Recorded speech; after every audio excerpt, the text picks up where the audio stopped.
joining us today on the Three Man Blitz. I'd just like to take a moment to remind you to follow us on Twitter at Three Man Blitz. Visit us at www.threemanblitz.com. You can listen to us on Anchor, Spotify, Google Podcast, Breaker, and don't forget to view us on YouTube. Make sure you subscribe and hit the like button. Thanks, guys. Hey, guys, welcome into the Three Man Blitz. It's just me today, Andrew. My co-hosts are off gallivanting through the meadows, holding hands and skipping together. So I'm the Lone Ranger on this one, just kind of guiding you through some free agent pickups, some guys that may be available in your league, some guys you want to look at on the waiver wire. And I'm just going to make this short, sweet, and to the point. First, we have quarterback Nick Foles, who seemed to have stepped in for Mitchell Trubisky during the Atlanta Falcons game, unfortunately enough to Queasy. But he stepped in and he actually looked really good and made this offense start clicking, something that Mitchell Trubisky couldn't do.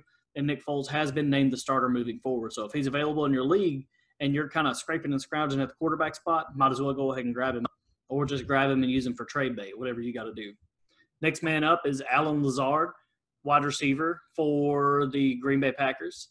And he's in his second season, and he's looked really good in the absence of Davante Adams. Now, we all know that Aaron Rodgers has a tendency to make his wide receivers look better than they actually are, but this guy was going up and fighting for balls in the end zone. Man, he looked good. He had 8 targets, 6 receptions, 146 yards, and a touchdown. So he looked really good against Drew Brees last night. Drew Brees and the Saints defense. So even with Davante Adams coming back, he may still be a possible flex option. Pick him up and see what happens. And Davante Adams isn't really the picture of perfect health anyway. So next up is Myles Gaskin of the Miami Dolphins. He kind of showed out a little bit this week. He's a running back, and he had 22 attempts, 66 yards. Now, he was only averaging 3 yards per carry, didn't really get any touchdowns. But, I mean, if he's going to be the number one guy, then, you know, he's worth a look.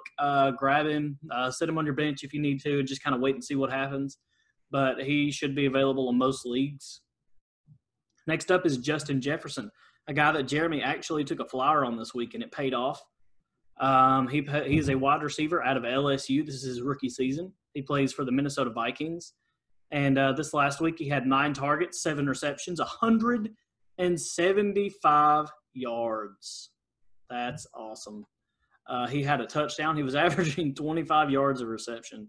So Justin Jefferson, he was like it last year at LSU. He was a very good wide receiver. Looks like he's going to be breaking into his own this season. Scoop him up if you possibly can. With Adam Thielen grabbing all the attention of the defenders and the backs, I mean, this is going to be a guy that you're going to want. Next up, I have a combo of Jerick McKinnon and Jeff Wilson. And due to injuries, these guys are up being the number ones. I actually flexed Jerick McKinnon last week, and it wasn't too bad. 14 attempts, 38 yards. Not beautiful, but he came up with a touchdown. 3 receptions for 39 yards. So, you know, not beautiful, not ugly, but I expect to see more out of McKinnon moving forward. Jeff Wilson Jr. had 12 attempts for 15 yards, which is really atrocious, but he also had a touchdown. 3 receptions, 54 yards, and a receiving touchdown. So he actually did a little bit better despite having a worse rushing game. So these two, you're going to want to grab them up with Tevin Coleman and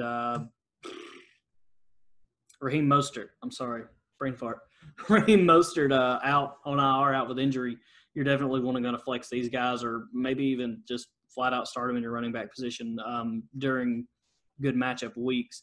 Jerick McKinnon, I think, is the more talented of the two, but we'll see who gets the number 1 reps more moving forward.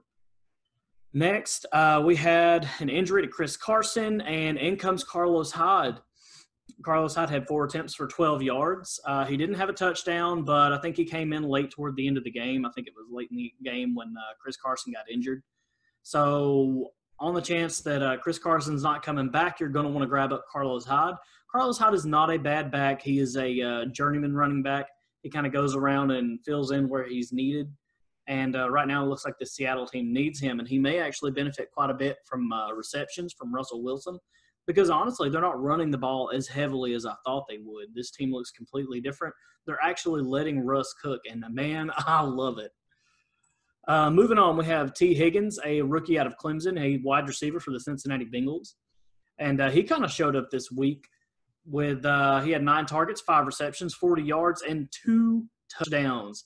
Looks like he's a good red zone target, and looks like Joe Burrow's actually kind of starting to build a connection with him, and that's something we look forward to seeing in the future for sure, because both of those young men are extremely talented. A.J. Green might be passing the torch, but T. Higgins, if he's available, go ahead and scoop him up. Let him ride the bench for another week, and let's see what happens. But if you're ballsy, hey, start him. Next, moving back to the 49ers, we have another rookie, rookie wide receiver Brandon Ayuk out of Arizona State. He was a late first-round pick to the 49ers, and he had 8 targets, 5 receptions, 70 yards. He was averaging 14 yards a reception, which is beautiful. And here's what's amazing about this. He is such a dynamic player. Let me put it that way. His speed is insane, and he's extremely agile. So they actually used him a little bit in the rushing game. And he had 3 attempts for 30 yards, and he actually grabbed a touchdown out of this. So Brandon Ayuk is obviously the most talented receiver on this team. Will he be the number 1 moving forward? I don't know, but he is definitely at least worth the stash. I like Ayuk a lot. And the last guy, we had an injury to Christian Kirk. This is a guy that I was very high on last season, didn't really get to make his shot. But out of UMass, second-year guy, we have Andy Isabella for the Arizona Cardinals. And he had 4 targets, 4 receptions. Now, this guy is a phenomenal receiver. He reminds me a lot of a younger Julian Edelman, maybe even a little faster. 47 yards and 2 touchdowns.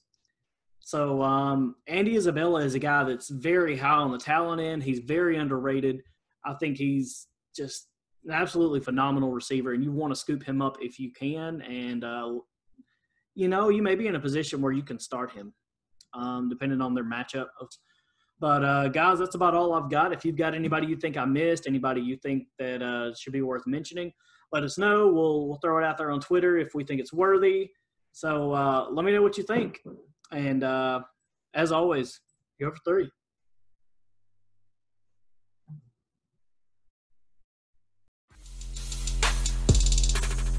Don't forget to follow us on Twitter. Queasy at Rostalion1131, Jeremy at Checkerboard J, and me at Jedi Quarterback.